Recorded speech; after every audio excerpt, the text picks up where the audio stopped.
The sweet smell of ripening tomatoes fills my nostrils as I adjust the nutrient levels in hydroponic Bay 7.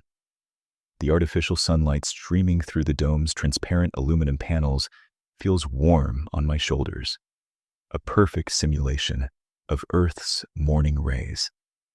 I've been tending these gardens for 3 years now, and the routine still brings me a peace I'd forgotten was possible. Around me, New Eden hums with the gentle sounds of another quiet morning. The life support systems whisper their constant lullaby. Air recyclers breathing steadily, water pumps maintaining their rhythmic pulse, the barely audible vibration of the fusion reactor buried deep beneath our feet. It's a symphony of safety, of civilization carved from the wilderness of Kepler 442c. Through the transparent walls, I watch my neighbors go about their daily routines. Elena Rodriguez wheels a cart of fresh bread from the bakery, steam still rising from the loaves. Her daughter Rosa skips alongside, backpack bouncing as she heads to the schoolhouse.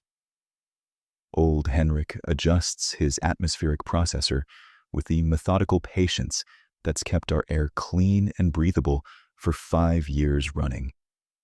Everything moves with the unhurried rhythm of people who found their place in the universe. New Eden has a reputation throughout the outer colonies as a pacifist settlement. We're the farmers, the gentle ones who chose growing things over the endless conflicts that plague the frontier worlds. When trade ships stop by, their crews always comment on how peaceful we seem, how refreshingly normal after dealing with the paranoid fortress colonies and trigger-happy mining outposts that dot this sector.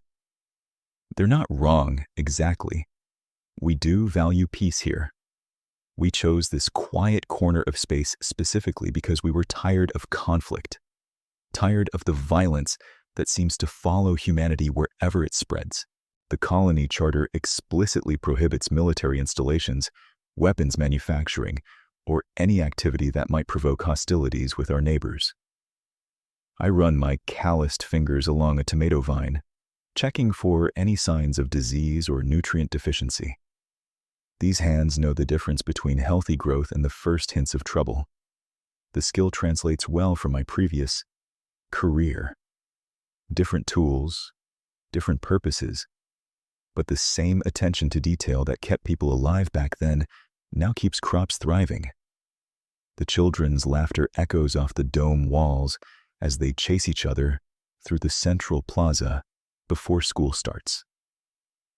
It's a sound that never fails to make me smile, even on the mornings when sleep was hard to come by. Some nights, the quiet gets too quiet, and my mind wanders to places I'd rather leave buried. But mornings like this, with the gardens green and growing, the colony bustling with life, the endless blue sky of Kepler 442c stretching beyond our protective dome, those nights feel like someone else's memories. A slight vibration runs through the deck plating beneath my steel-toed boots. Probably just Henrik making adjustments to the atmospheric systems again. The man's a perfectionist when it comes to our life support, constantly fine-tuning and optimizing. Can't say I blame him. Out here, there's no room for error. I check my G-Shock. 8:47 hours. Time to move to the next bay and check on the soybeans. Another quiet morning in paradise. Exactly the way we like it. I settle onto the bench outside the community center with my morning coffee, watching the Nakamura kids chase each other through the central plaza. Their laughter bounces off the curved walls of our dome, a sound that still catches me off guard after 3 years here. Pure joy, untainted by the weight that sits behind most adult conversations. The coffee tastes like home, or what I imagine home should taste like. Rich, dark, with just enough sweetness to cut the bitter edge. Nothing like the recycled sludge we used to choke down in the field kitchens. I flex my fingers around the ceramic mug, feeling the warmth seep through calloused palms that remember gripping different handles. Rifle grips, grenade pins, the cold metal of a combat knife. I push those thoughts away and focus on little Maya Nakamura as she squeals, dodging her brother's attempt to tag her. 7 years old and fearless, the way kids should be, the way I was before I learned what lurked in the dark between stars. That's why I came here, really. Not for the agricultural opportunities the recruitment ads promised, though tending crops has proven surprisingly therapeutic. Not for the frontier spirit or the chance to build something new. I came for this, for the sound of children playing without looking over their shoulders, for morning coffee that doesn't taste like desperation, for the luxury of boredom. New Eden markets itself as a pacifist colony, a haven for those who have had enough of conflict. The kind of place where former soldiers can hang up their weapons and learn to grow tomatoes instead of body counts. The colonial authority loves advertising us as proof that humanity's better angels can triumph over our violent nature. A shining example of what we can become when we choose peace over war. They're not entirely wrong. Most of us here are tired of fighting. We've seen enough blood to fill Kepler's 3 oceans, lost enough friends to populate a small city. When the recruitment officer told me about a farming collective that asked no questions about your past service record, it sounded like salvation. But tired of fighting doesn't mean we've forgotten how. I take another sip of coffee and watch old Henrik teaching a group of teenagers how to maintain the atmospheric processors. His movements are efficient, economical, the kind of muscle memory that comes from years of field maintenance under hostile conditions. Linda Park shows them which tools to use, her scarred hands demonstrating with the same precision she once used to field strip a rifle. The kids hang on every word, eager and attentive. Good students. They don't know their teachers once brought down a Proximan stronghold with nothing but spare parts and stubborn ingenuity. Maya runs past my bench, her brother close behind, and I can't help but smile. This is what we fought for, even when we didn't know it. The right for children to be children. The privilege of peaceful mornings and bitter coffee, and the gentle hum of life support systems that work because no one's shooting at them. My fingers trace the edge of my mug, and for just a moment, I let myself believe that this peace might last. That the dark between stars will stay dark, and the only battles we'll fight are against crop blight and equipment failures. It's a beautiful dream. The tranquility shattered at 10:47 a.m. when the early warning klaxons began their mechanical shriek across New Eden's dome. I dropped my pruning shears, the tool clattering against the metal grating as that familiar ice-cold focus flooded my veins, a feeling I hadn't experienced in 3 years of peaceful mornings. Around me, the other colonists froze, like deer sensing wolves. Maria Santos looked up from her tomato vines, soil-stained hands trembling as she reached for her daughter. The children stopped their game of tag between the corn stalks, their laughter dying as if someone had flipped a switch. Even the hydroponic pumps seemed to quiet, though I knew that was just my mind filtering out everything except the alarm's urgent wail. All colonists report to the community center immediately. Administrator Hayes's voice crackled through the comm system, steady but tight. This is not a drill. I was already moving before she finished speaking, my body remembering protocols my conscious mind had tried to bury. 3 years of farming hadn't erased the muscle memory, the way my eyes automatically swept for cover positions, how my hands instinctively patted for weapons that weren't there. Not yet. The crowd flowing toward the community center moved with barely contained panic. Worried murmurs rippled through the group like static electricity. What do you think it is? Could be pirates. Maybe it's just a malfunction. But I caught something else beneath the fear. Sidelong glances in my direction, eyes that held questions, and something that might have been hope. Mrs. Yamamoto, the elderly woman who ran our small library, clutched my sleeve as we walked. David, she whispered, her voice barely audible over the shuffling feet and nervous chatter. You were military before you came here, weren't you? I met her eyes, sharp and knowing despite her 73 years. Too knowing. I was a lot of things before I came here, Mrs. Yamamoto. She nodded slowly, her grip tightening on my arm. Good, she said, so quietly I almost missed it. Good. The weight of their expectations settled on my shoulders like an old, familiar coat. Young Jake Morrison, barely 18 and born right here in the colony, kept looking back at me as if I might have answers. Karen Lee walked with her spine a little too straight, her movements a little too controlled for someone who supposedly spent her days teaching children and tending beehives. As we filed into the community center, the sweet scent of growing things gave way to the sharp tang of recycled air and human anxiety. The alarm finally cut off, leaving behind a silence that felt heavier than the noise. Administrator Hayes stood at the front of the room, her usually warm face pale and drawn. Long-range sensors have detected multiple ships approaching our system, she announced without preamble. Unknown configuration. They'll be here within 24 hours. The murmurs erupted into full conversations now. Fear, speculation, desperate hope that it might be traitors or a lost exploration vessel. But I was watching Hayes's hands, noting how they remained steady, how her breathing stayed controlled. I was cataloging the faces around me, seeing past the farmers' tans and gardeners' clothes to the way people held themselves when they thought no one was looking. 3 years of peace had been nice.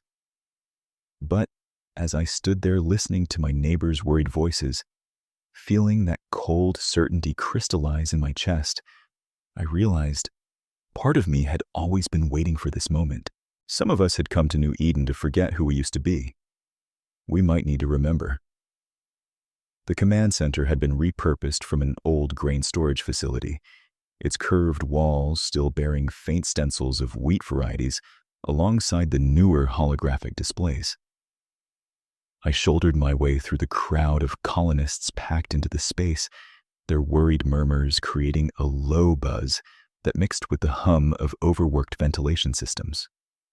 The recycled air felt thick, charged with the kind of tension that made your skin crawl. Administrator Hayes stood at the central console, her usually pristine lab coat wrinkled from a sleepless night. The main display flickered with static before resolving into a three-dimensional map of our system. Red dots clustered at the edge like a rash. 17 vessels, Hayes announced, her voice steady despite the tremor in her hands. They've been broadcasting on standard frequencies for the past hour. The speakers crackled to life, and I felt my jaw clench at the sound that emerged. The voice was synthesized, translated by our computers, but the arrogance came through crystal clear. Human settlement designated New Eden. We are the Kethvar hunting fleet. Your species has been evaluated and found suitable for harvesting. A woman near me gasped. Someone's child started crying. The blue holographic displays cast an eerie glow across faces gone pale with fear. Your primitive agricultural colony presents no military threat, the alien voice continued, each word dripping with contempt. We have observed your pathetic defensive capabilities. You possess no warships, no planetary defense grid, no orbital weapons platforms. My hands curled into fists. Pathetic. The word hit like a slap, and I felt something cold and familiar unfurling in my chest. The same protective fury that had once driven me through 3 tours in the Outer Rim conflicts. You will surrender unconditionally within 1 rotation of your planet. Resistance will result in the complete sterilization of your settlement. We hunt because we are strong. You will die because you are weak. The transmission cut out, leaving only the whisper of air recyclers and muffled sobs. The silence stretched until Hayes cleared her throat. We need to discuss evacuation procedures. No. The word came out harder than I intended, cutting through the quiet like a blade. Eyes turned toward me, some frightened, others calculating. We need to discuss response protocols. Hayes's eyebrows rose. David, this is a peaceful colony. We don't have response protocols for military action. I looked around the room, really looked this time, past the fear on some faces to the way others stood, too straight, too balanced, the way their eyes tracked movement, cataloged exits, assessed threats, the way their breathing stayed controlled even as panic rippled through the crowd. Don't we? I asked quietly. The question hung in the recycled air like smoke. In the blue glow of the tactical displays, I caught sight of old Martinez from the hydroponics bay. His scarred hands rested loose at his sides, but his stance screamed special forces. Karen Lee from the schoolhouse stood with her weight perfectly distributed, ready to move in any direction. Even young Tommy Park, barely 25 and supposedly fresh from agricultural college, had positioned himself with clear sightlines to both entrances. The Kethvar thought they were hunting helpless prey. They were about to discover their fatal miscalculation. Alien transmission cut to static, leaving the command center in heavy silence. I watched Administrator Hayes's face carefully.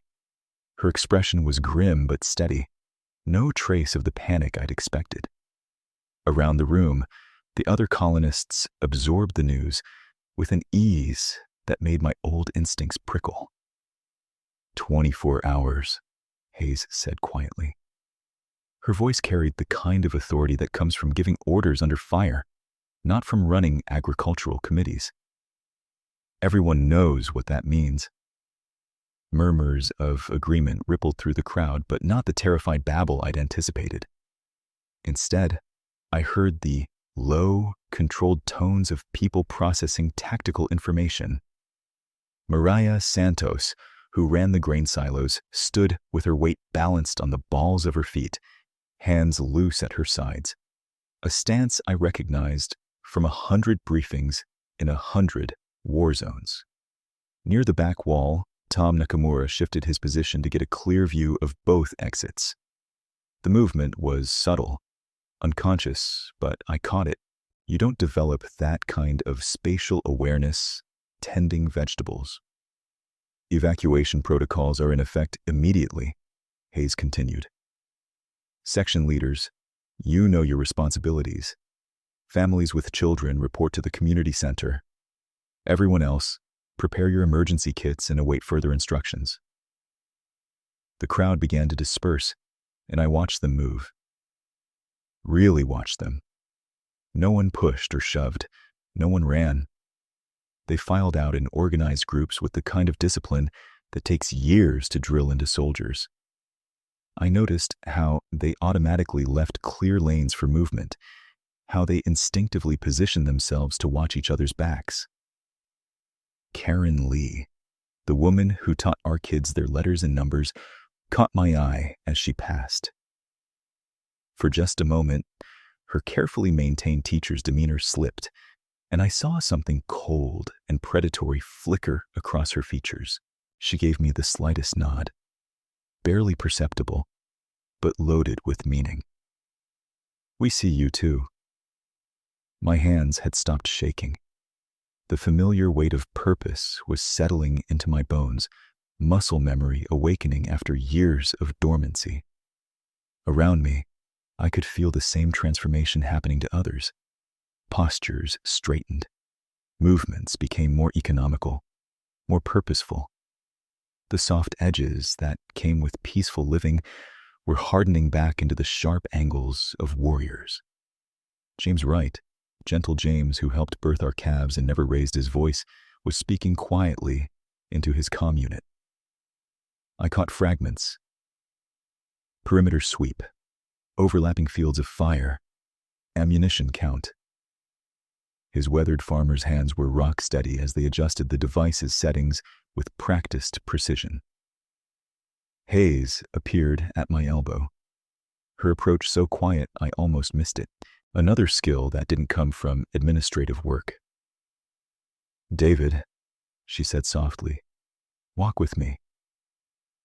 As we moved toward the exit, I realized the quality of sound in the room had changed. Conversations were happening in the low, clipped tones of military efficiency. Footsteps fell in measured cadences. Even the children seemed calmer than they should be, clustering around the adults with the kind of quiet trust that spoke of extensive emergency drills. The aliens thought they were attacking a colony of defenseless farmers. They were about to learn how wrong assumptions can be fatal.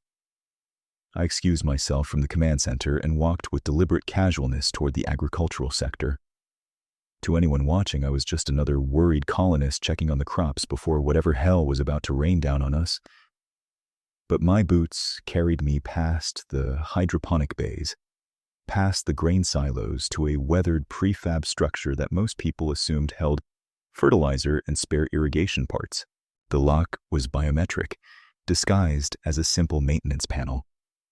My thumb pressed against the scanner, and after a soft beep, the heavy door swung inward with the whisper of well-maintained hinges.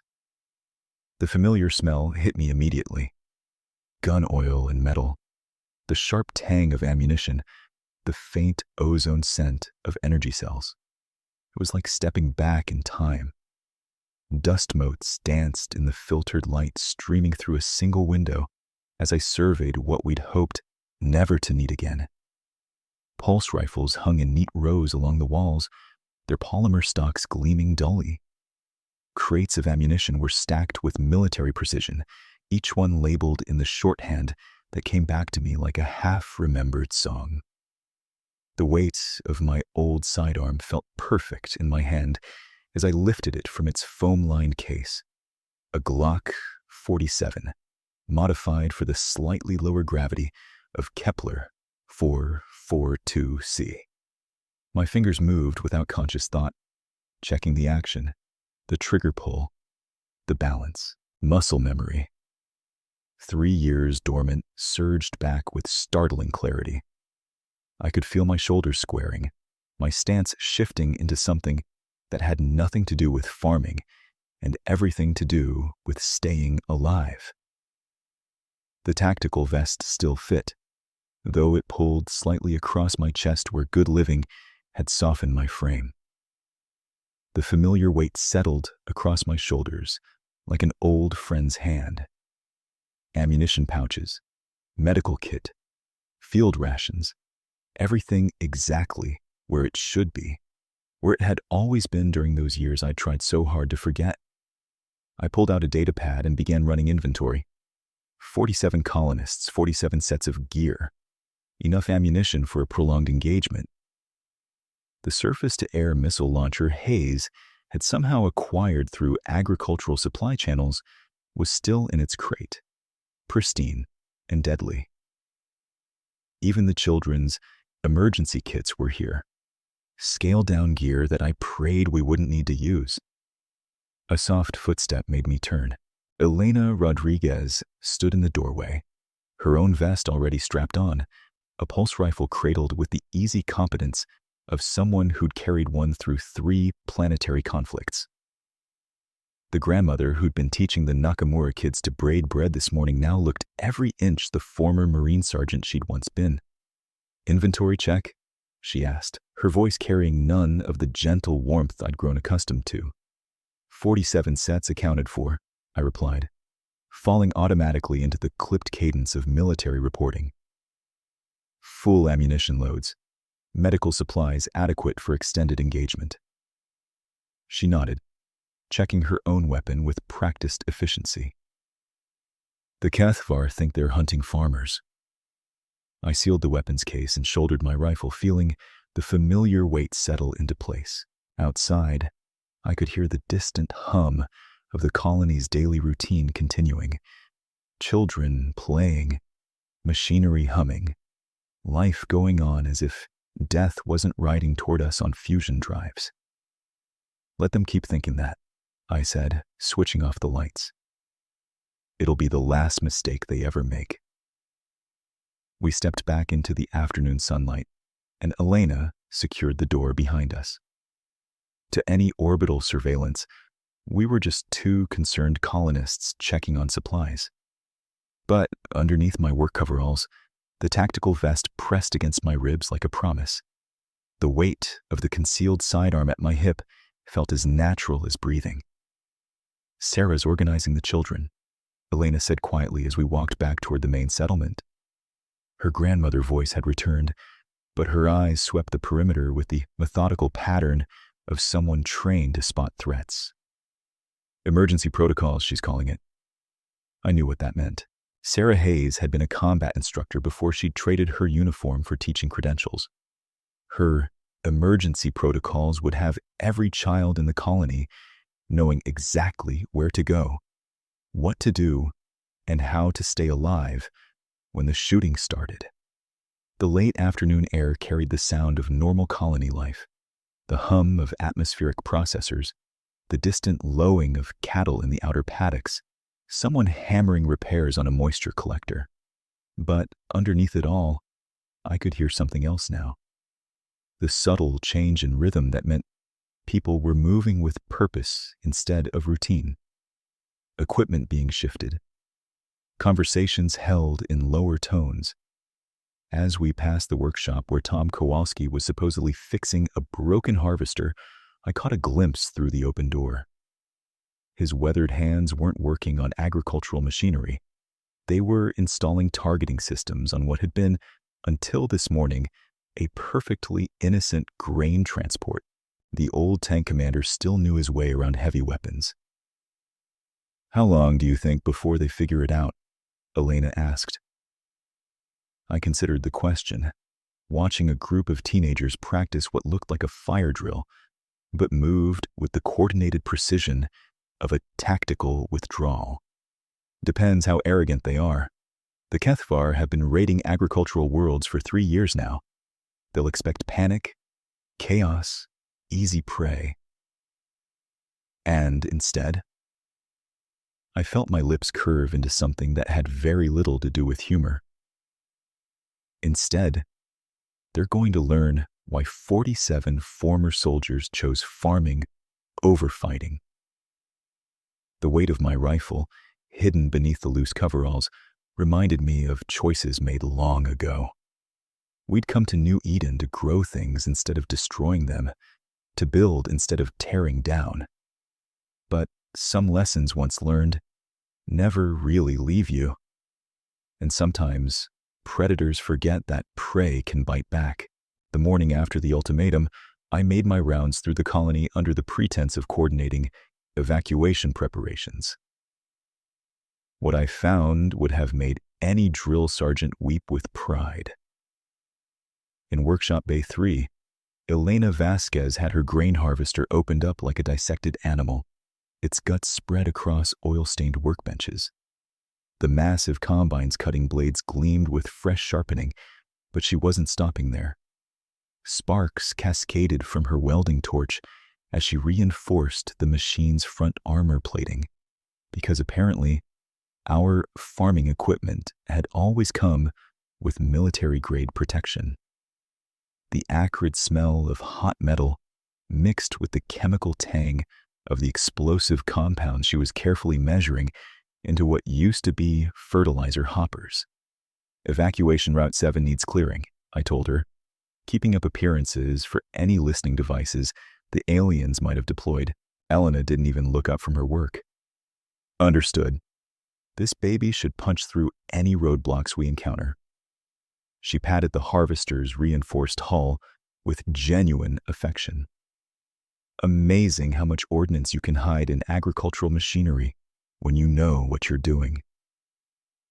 The whir of machinery being retrofitted echoed from every workshop. In the hydroponics bay, Tom Park, no relation, despite the shared name, had his irrigation pumps disassembled. Except, those weren't just pumps anymore.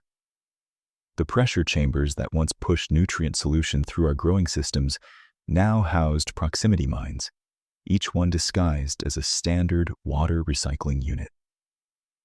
His weathered hands moved with the muscle memory of a combat engineer as he calibrated the timing mechanisms. "How's the water pressure looking for the evacuation shelters?" I asked. Tom's grin was absolutely predatory. "Oh, we'll have plenty of pressure when we need it, guaranteed to clear any blockages in the system." I moved through the colony, watching farmers transform into the soldiers they'd always been beneath their peaceful facades. The machine shop hummed with activity as innocuous maintenance equipment revealed secondary purposes. Atmospheric processors became mobile fortifications. Seed dispensers converted into automated defense turrets. Even our humble repair drones sprouted weapon mounts like mechanical flowers blooming for war. The chemical smell of explosives grew stronger near the storage areas, where our fertilizer supplies were being redistributed into more tactical configurations. Every container carefully labeled with crop rotation schedules that would make perfect sense to any agricultural inspector, and absolutely perfect sense to anyone who knew military demolition codes. Karen Lee emerged from beneath a modified transport truck, grease streaking her face, a satisfied smile playing at her lips. "Evacuation Vehicle 12 is ready for rough terrain," she announced, wiping her hands on a rag. The truck's undercarriage now bristled with armor plating and what I strongly suspected were missile pods disguised as cargo compartments. I felt a surge of fierce pride watching my fellow veterans work. We'd come to New Eden to escape war, to find peace in honest labor and growing things instead of destroying them. But we'd never forgotten our training, never truly laid down our weapons. We just camouflaged them as plowshares. The beautiful irony wasn't lost on me. The Kethvar had chosen to hunt what they assumed were defenseless farmers, never realizing that farmers who'd once been soldiers were the most dangerous prey of all. We knew the value of what we were protecting. We'd learned to cherish peace because we understood the true cost of war.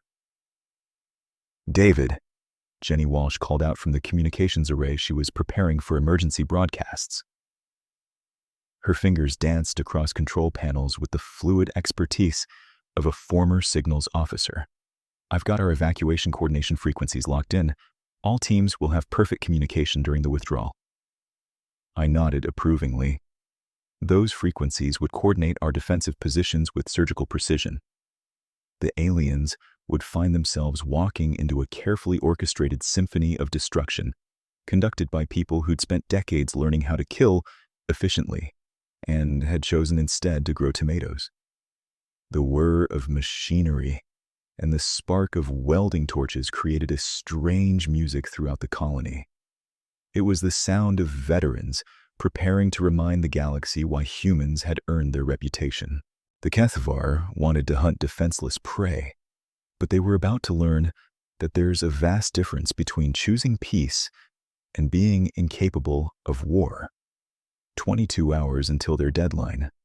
More than enough time to finish our evacuation preparations. Walking past the community center, I heard what sounded like children playing until I caught the actual words drifting through the open windows. "Sector 7 clear. Moving to Checkpoint Alpha," whispered 8-year-old Emma Santos, her small voice carrying the crisp cadence of radio protocol. Through the doorway, I watched her lead a group of kids in what looked like an innocent game of tag, but their movements were too purposeful. too coordinated. They advanced in a tactical formation that would have made my old drill sergeant proud. "Contact rear," hissed Tommy Hayes, Administrator Hayes's grandson, as he spotted another child approaching from behind.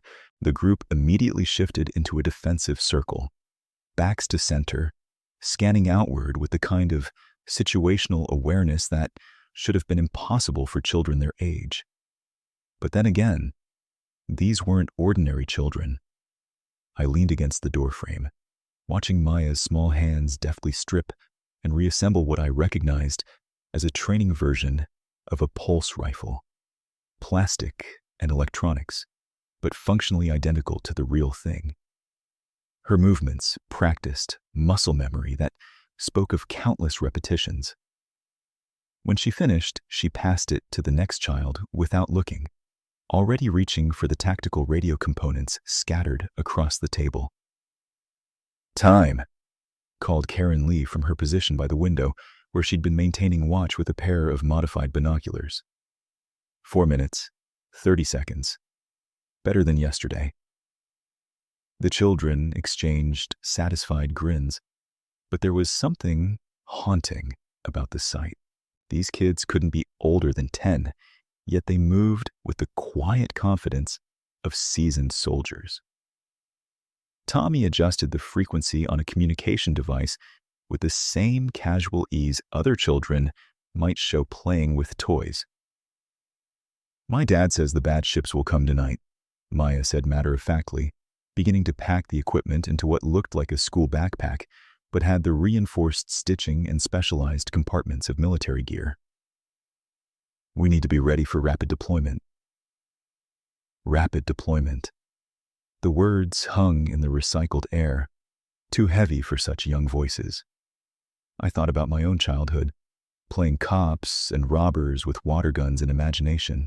These children were playing the same eternal game, but their version involved real tactics, real preparation, and the sobering knowledge that the monsters they were preparing to fight weren't imaginary. "Uncle David," Maya spotted me and waved, her face lighting up with genuine childish joy that somehow made the whole scene more heartbreaking. "Want to see how fast I can field strip the comm unit?" "Maybe later, kiddo," I managed my throat tight. "You're doing great." As I walked away, I heard them resume their game, voices dropping back to tactical whispers, small hands continuing their practiced work.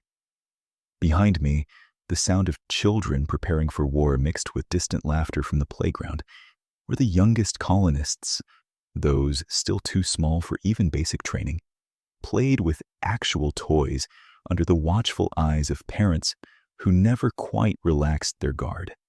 The aliens thought they were coming to harvest defenseless farmers and their children. They had no idea what they were walking into. The artificial night cycle had dimmed New Eden's dome lights to a soft amber glow when I took my position in the old grain silo. What the aliens didn't know was that we'd converted the upper levels into observation posts years ago, just in case.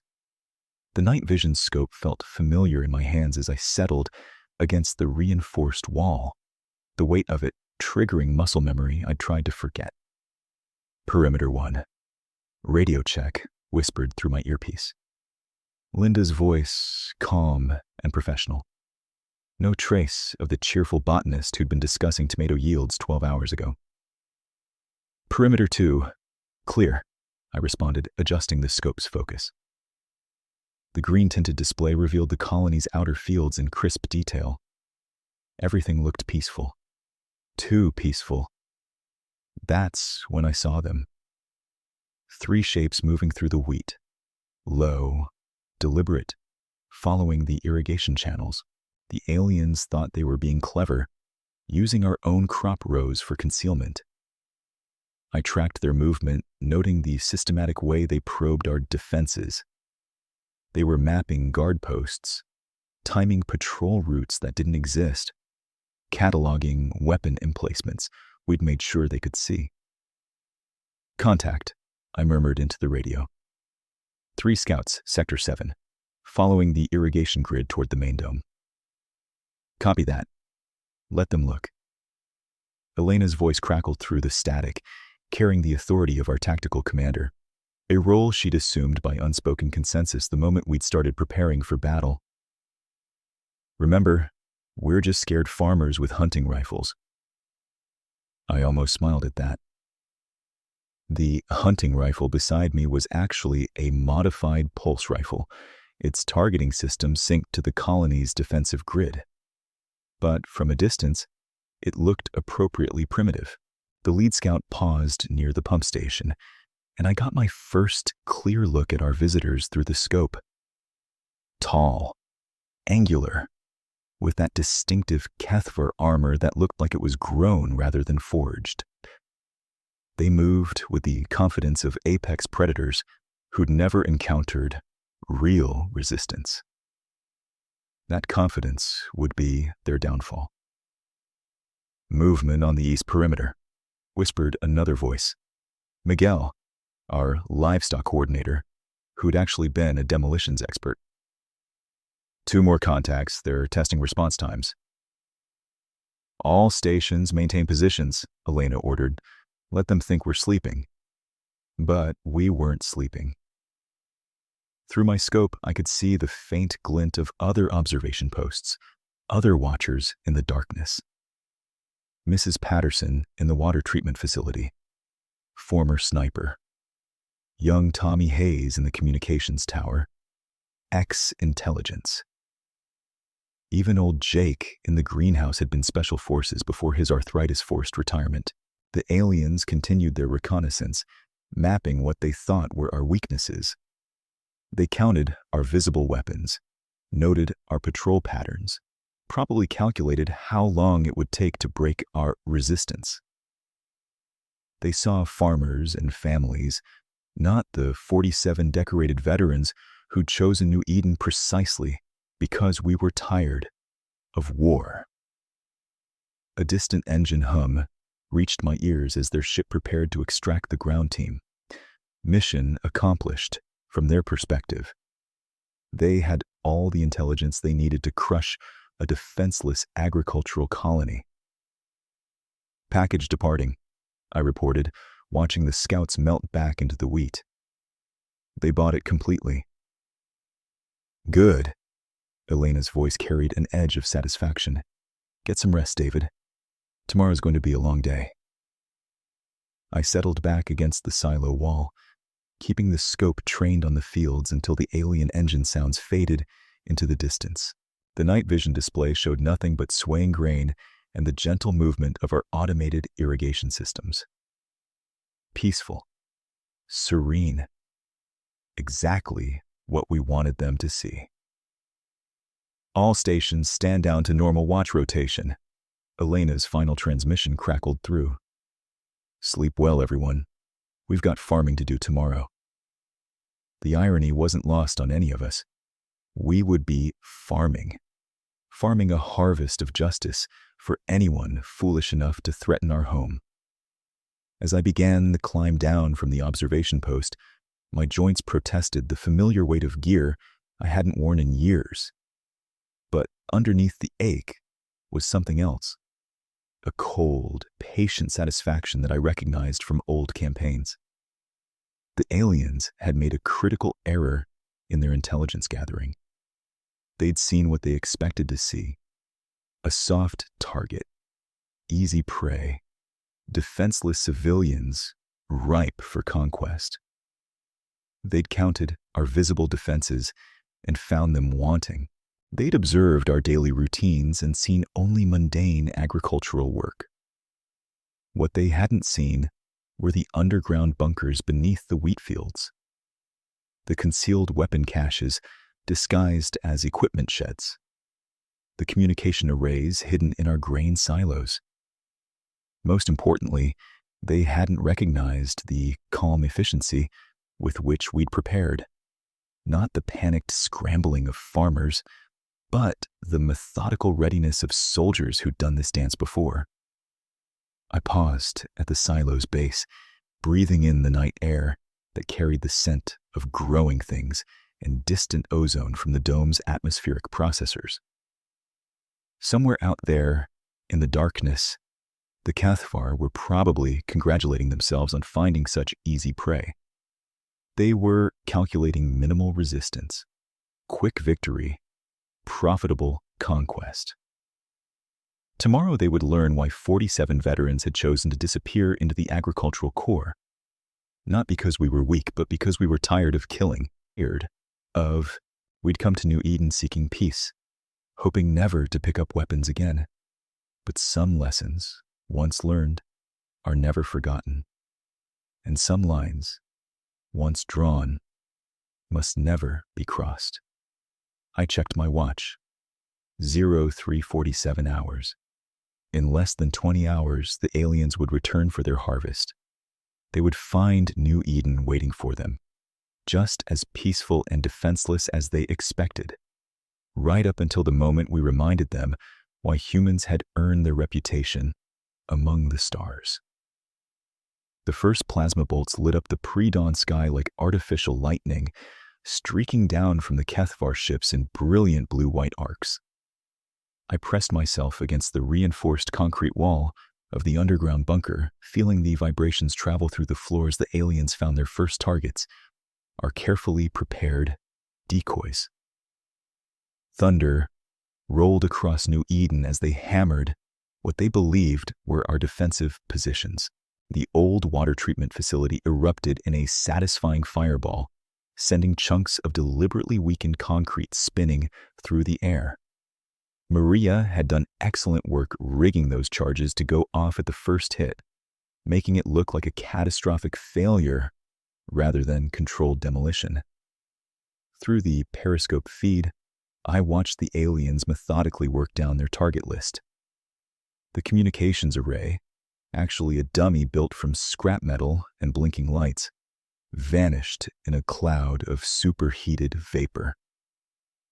The weapons depot we'd constructed in the old grain silo went up next, the pre-planted pyrotechnics, creating a beautiful secondary explosion that would have made any demolitions expert proud. "They're buying it completely," whispered Linda Park from her position at the monitoring station, her fingers dancing across the holographic displays showing false heat signatures and fabricated energy readings. The aliens' targeting computers were eating up every bit of misdirection we'd fed them. Another salvo shook the bunker, and dust rained from the ceiling. The acrid smell of smoke began filtering through our air recycling system as the decoy fires burned above us. I breathed it in, that familiar cocktail of destruction and deception that had been the perfume of a dozen battlefields. My hands were steady on my rifle, muscle memory overriding years of peaceful farming. "Estimated time to ground deployment?" I asked, though I already knew the answer. The Cathvar were predictable in their hunting patterns. Soften the prey with orbital bombardment, then send in ground forces to collect survivors and trophies. 12 minutes, Linda replied, adjusting her headset as another explosion rattled our teeth. They're following standard predator protocol to the letter. I allowed myself a thin smile. Standard predator protocol. That was their first mistake. Their second was assuming we were prey. Through the concrete and steel, I could feel the rhythm of the bombardment. Methodical, thorough, designed to break the spirit of helpless farmers. Each blast sent tremors through the reinforced floor beneath my boots, a countdown to the moment when the real fighting would begin. The aliens were destroying empty shells and scrap metal while we waited safely in bunkers that could withstand direct hits from their plasma cannons. The irony was delicious. They thought they were hunting sheep, systematically destroying our ability to resist. Instead, they were announcing their arrival to a pack of wolves who had already chosen the killing ground. I checked my watch. The old G-Shock had survived 3 wars and countless skirmishes, its green glow steady in the bunker's dim emergency lighting. Soon, Very soon, the HFY would learn the difference between farmers who grew crops and soldiers who grew tired of the killing. Above us, another explosion painted the morning sky orange. The smell of smoke grew stronger, mixing with the metallic taste of adrenaline coating my tongue. Let them come. The radio crackled to life beside me. Linda's voice pitched perfectly between terror and desperation. Command bunker to any survivors. We've lost the North Sector completely. She cut herself off with a convincing sob. God, there are so many of them. We're trapped in here. Life support is failing. I had to bite back a grin. Linda Park had been a Marine sniper before she started growing tomatoes. The woman could sell ice to Eskimos, let alone fake panic to overconfident aliens. Through the reinforced walls of our actual command center, I could hear the heavy thud of HFY boots moving across New Eden's main plaza. Each footstep sent tiny vibrations through the floor, and I counted at least 30 distinct gates. Perfect. They were bringing their ground forces in exactly where we wanted them. "David, you getting this?" whispered Chen from his position at the sensor array. His screen showed the alien troop movements as heat signatures, scattered, careless, already celebrating their victory. The metallic taste of adrenaline coated my tongue as I watched them fan out through our streets like tourists instead of soldiers. I keyed my own mic, letting my voice shake just enough. This is David in Sector 7. They got through our barricades. I can hear them in the corridors above us. We're sealing the emergency doors, but I don't think... I added a realistic tremor. I don't think we can hold them. The alien chatter on their intercepted frequencies grew more animated, their translator software turning their clicks and whistles into words dripping with satisfaction. "Humans cowering as expected," came one transmission. "Resistance minimal. Proceeding to secure livestock." Livestock. I felt my jaw clench, despite the dark humor of it all. These hunters had no idea they just walked into a carefully prepared killing ground. Old Pete's voice joined the radio theater from his position near the greenhouse. "They're herding us toward the central dome. Oh God, they're herding us like animals." The quaver in his voice was masterful. You'd never guess he'd spent 15 years as a Marine sniper on Proxima Station. Above us, more footsteps. Heavier now, more confident. I could hear the aliens talking among themselves, their voices carrying that particular smugness of predators who think the hunt is over. Through our hidden cameras, I watched them stride past our concealed defensive positions without a second glance. Their attention focused on the fake emergency shelters we prepared for them to discover. "David," Chen breathed, his eyes fixed on his screens. "They're bringing their command staff down. The big fish are taking the bait." My heart hammered against my ribs as anticipation built like pressure in a sealed container. Every instinct I'd spent years bearing was now fully awake, every lesson from every battlefield singing in my blood. The radio continued its symphony of false defeat, while overhead, our conquerors moved deeper into our carefully prepared killing ground.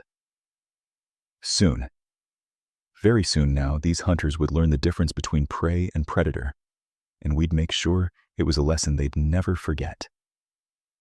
The alien boots echoed through our streets with the heavy confidence of conquerors. Through the periscope built into our bunker wall, I watched a squad of HFY warriors stride past the smoldering remains of our defense towers. Really, just reinforced storage silos we'd packed with pyrotechnics for show. Their scaled hides gleamed purple-black in the artificial lighting, and their weapons hung loose at their sides. Overconfident bastards. "David," Hayes's voice crackled through my earpiece, barely a whisper. Elena had delegated strike authority to me for this phase of the operation. I knew the terrain better than anyone. All units report ready. Your call. I tracked the lead alien through my scope as they approached the colony's central plaza. Behind me, I could feel the tension radiating from Chen and Kim, both crouched at their firing positions. 23 years since Proxima Station, and here we were again, waiting for the perfect moment to spring a trap. The alien commander barked something in their guttural language, gesturing toward the residential domes, probably dividing up the spoils. Through my peripheral vision, I caught movement, more squads filtering in through the eastern and western approaches, just like we'd hoped. They thought they were conducting a mop-up operation. Time to teach them about assumptions. I keyed my comm twice, the signal we'd used in 3 different campaigns. The sound barely registered, but across the colony, 47 former soldiers heard it loud and clear. The first alien squad simply vanished. One moment they were advancing toward the hydroponics lab, weapons casual, talking among themselves. The next, the street was empty except for wisps of ozone-scented vapor, where their energy rifles had discharged uselessly into the air. No screams, no warning shots, just the soft whisper of professionals doing what they did best. The alien chatter on their comm frequencies shifted instantly from bored conquest speak to sharp, urgent barks. I didn't need to understand their language to recognize the tone. Confusion, bleeding into alarm. Contact lost with Talon 3, Chen murmured, translating their transmissions through his modified farming tablet. They're calling for status updates. Another squad disappeared near the machine shop. This time, I caught a glimpse of it. Shadows moving with purpose. The brief flash of a blade. The gentle thud of bodies being dragged into concealment. Elena Rodriguez and her team, still using those close-quarters techniques that had made them legendary in the Centauri Rebellion. The metallic taste of adrenaline flooded my mouth as the predatory satisfaction I'd buried for 15 years came roaring back to life. This was what we were. Not farmers, not peaceful colonists seeking a quiet life. We were soldiers who traded uniforms for overalls, and the hunters had just walked into our ambush. Third squad moving toward the school, Kim reported, her voice steady as bedrock. Jenny's team is in position. I watched through the scope as panic began to ripple through the remaining alien forces. Their formation tightened, weapons came up, and their casual stride became the cautious advance of soldiers who suddenly realized they weren't conducting a simple harvest of helpless prey. They were walking through a killing field designed by people who'd perfected the art of making enemies disappear. "Command, we have a problem," Chen translated, his voice carrying dark satisfaction. "Multiple units non-responsive, requesting immediate backup." But their backup was 3 kilometers away at the landing zone, and we'd made sure the route between here and there would be very, very educational for anyone trying to traverse it. Motion sensors disguised as irrigation equipment, kill zones mapped out during months of agricultural planning, and enough former Special Forces operators to staff a small army. The alien commander in my scope stopped dead, finally understanding that his easy conquest had become a nightmare. His head swiveled, scanning the 2 quiet streets where his soldiers had been swallowed without a trace. The purple scales along his neck flared. Fear response, according to the intelligence briefings from the war. "Now he gets it," I whispered, centering the crosshairs. A 4th squad tried to retreat toward the perimeter and found their exit blocked by what looked like farming equipment, but functioned like military-grade obstacles. The whine of energy weapons filled the air as they fire, but shadows don't die, and the return fire was precise, professional, and absolutely lethal. The smell of ozone mixed with something else now, the acrid scent of alien blood and the sulfur stink of their fear pheromones. It brought back memories I'd tried to bury under years of tending crops and fixing irrigation systems. "David," Hayes's voice held a note of grim pleasure. "We've got runners heading for the communications array. Should we let them call home?" I considered it. Let them scream their warnings across space about the defenseless farming colony that had just devoured an entire assault force. Let them tell the universe that humans weren't the easy prey they'd assumed. Let one live, I decided. The rest belonged to us. The hunt was on. The sweet symphony began at exactly 0347 hours. Linda Park's voice crackled through my earpiece, relaying my signal to all units with the precision of a conductor's baton. All units, weapons free. Show them what farmers can do. The hydroponics bay erupted in a storm of muzzle flashes as my fellow gardeners opened up with modified pulse rifles hidden beneath grow light panels. The first squad of Kethvar barely had time to register the trap before high-velocity rounds tore through their exoskeletons like tissue paper. Their death shrieks, a sound like grinding metal mixed with steam escaping, echoed off the dome walls I'd helped build with these same calloused hands. I rolled behind an overturned planter, my old M47 feeling like a natural extension of my arm after all these years. Muscle memory guided my movements as I put 3 round center mass into a Kethvar warrior, trying to flank Jenkins near the tomato trellises. Blue ichor splattered across the cherry tomatoes I'd been so proud of this morning. "Alpha Team, Corridor 3 is clear," came Chen's voice, steady as if he were reporting crop yields instead of alien casualties. Through the smoke and strobing emergency lights, I caught glimpses of my neighbors, people who'd shared coffee and complained about aphids, moving with the fluid precision of seasoned infantry. Mrs. Patterson, grandmother of 6, cleared a jam in her weapon with the same efficient motions she used to shell peas. The acrid smell of burnt ozone and alien blood mixed with the earthy scent of scattered soil as I advanced toward the command center. Sparks rained from damaged ceiling fixtures, casting dancing shadows that made the Kethvar corpses look like broken scarecrows. My boots crunched on shattered hydroponic tubing and spent shell casings. The detritus of paradise interrupted. A Kethvar stumbled around the corner clutching a wounded arm, mandibles clicking in what might have been panic or prayer. I put him down without breaking stride. No hesitation, no mercy. These things had come here calling us prey, threatening the children who played in our gardens, the elders who'd finally found peace among our artificial seasons. "Command center in sight," I reported, watching alien reinforcements pour through the main airlock like angry insects. They moved with the overconfident swagger of predators who still believed they were hunting sheep.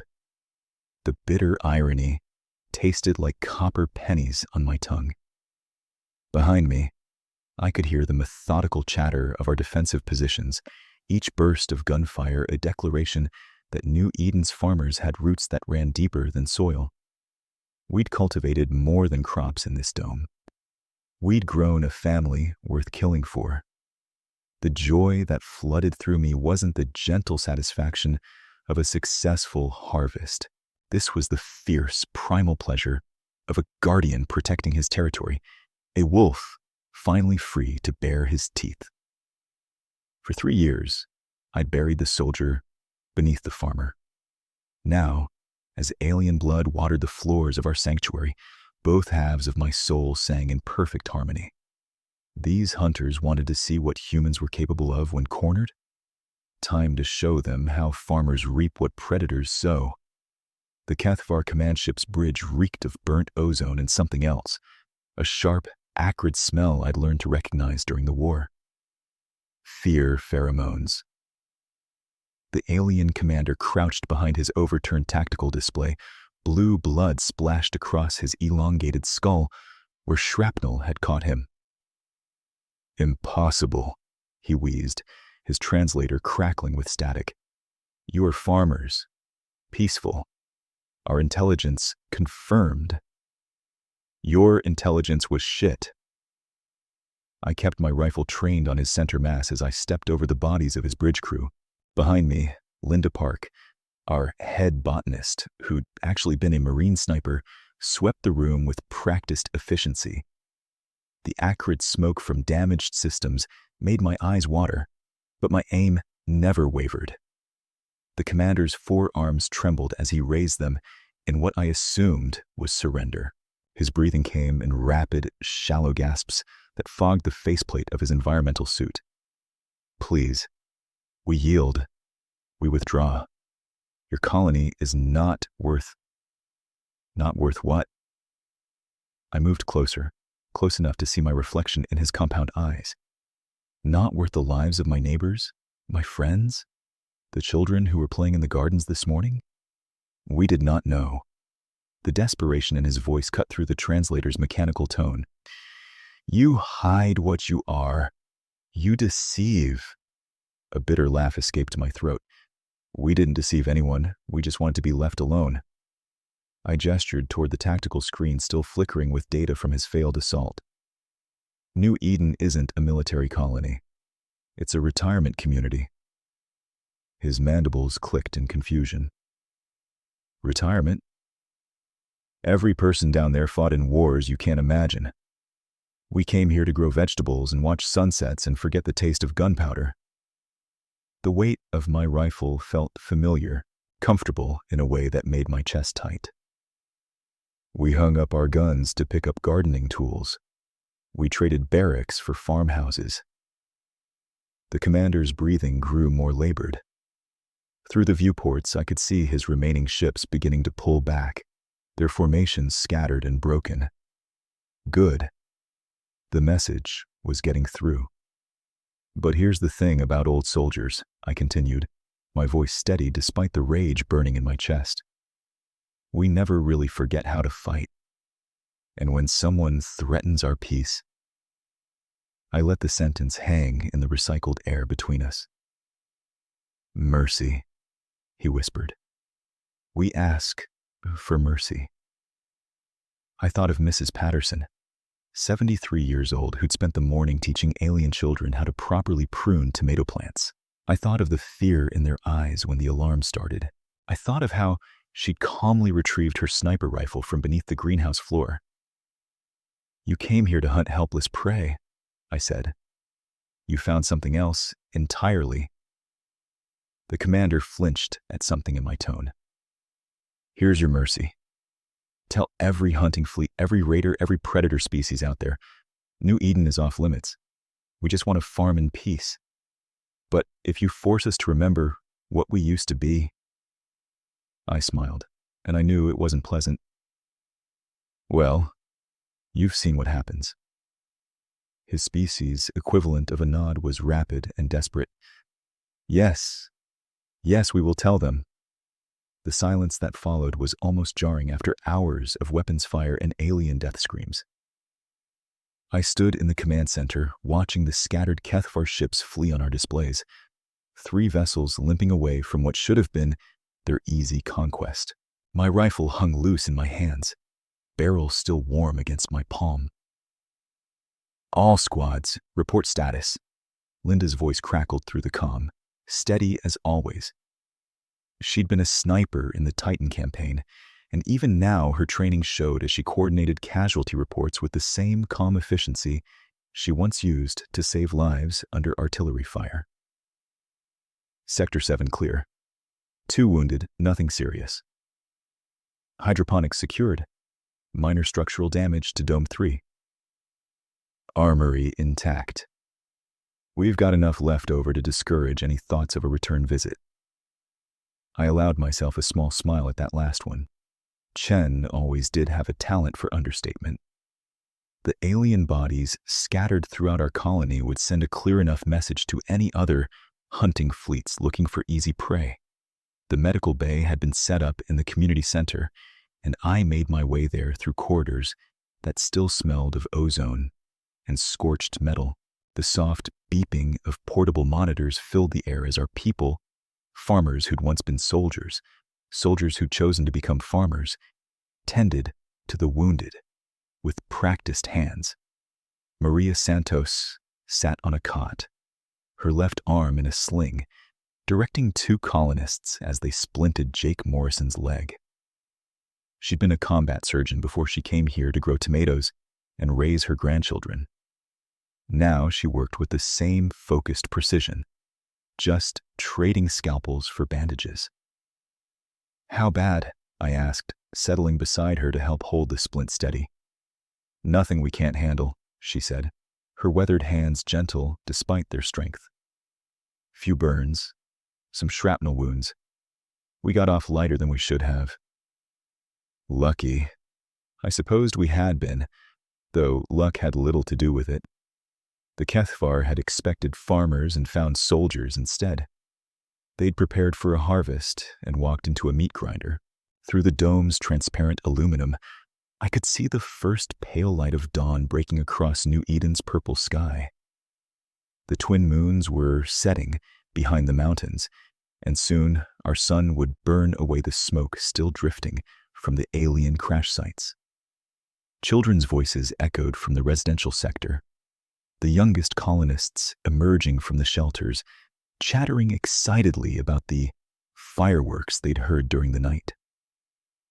Their parents followed, faces showing the particular exhaustion that comes after violence, when adrenaline fades and leaves you hollow and grateful to be alive. Maria Santos was already back in her garden, checking her precious tomato plants for damage from the stray weapons fire. Tom Bradley fired up his combine harvester, its reassuring rumble drowning out the last echoes of battle. Life returning to normal, or what passed for normal among a community of old soldiers who'd traded their weapons for plowshares. We'd come here to escape the war, to find peace in soil and growing things. But some lessons never fade, and when predators come hunting, farmers can become soldiers again when they need to protect what matters. I walked outside, breathing in the cool morning air that still carried traces of smoke and ozone. The automatic sprinkler systems had activated during the firefight, and now water droplets caught the early sunlight like scattered diamonds across the vegetable plots. A few scorch marks decorated the walls of the processing plant, but nothing that couldn't be repaired by afternoon. "Hell of a thing," came a voice behind me. I turned to find old Pete leaning against his walking stick, surveying the damage with the critical eye of a man who'd seen too many battlefields. His coveralls were singed, and there was dried alien blood on his boots, but his weathered face showed only satisfaction. "They picked the wrong farmers to mess with," I said. Pete chuckled, a sound like gravel in a cement mixer. "Farmers?" "Right. Tell me, David, you think those Kethvar will spread the word? Let their hunting buddies know that some colonies bite back?" "Count on it." I knelt beside Maria's tomato plants, checking for damage. Most had survived, their green fruit still heavy on the vine. Nothing travels faster than a scary story among predators. The morning routine was already reasserting itself. Coffee brewing in the mess hall. The gentle hum of atmospheric processors cycling fresh air through the domes. Somewhere, someone was whistling an old song while they worked. Probably Danny, who always whistled when he was nervous and trying to pretend he wasn't. Linda appeared at my shoulder, medical scanner in one hand, steaming mug in the other. "Thought you might need this," she said, offering the coffee.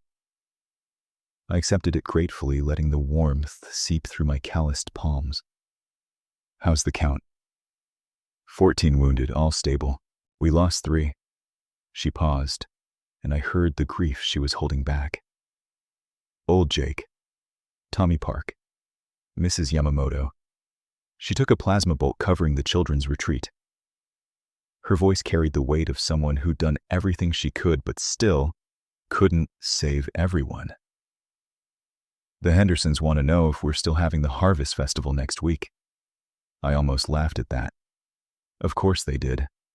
Life goes on, even after you've reminded the universe that retired doesn't mean defenseless.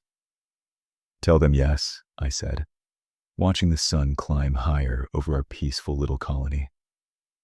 We've got plenty to celebrate. The Cathvar had come hunting sheep and found wolves instead. Now they were gone, and we could go back to being farmers again, at least until the next predator made the same fatal mistake.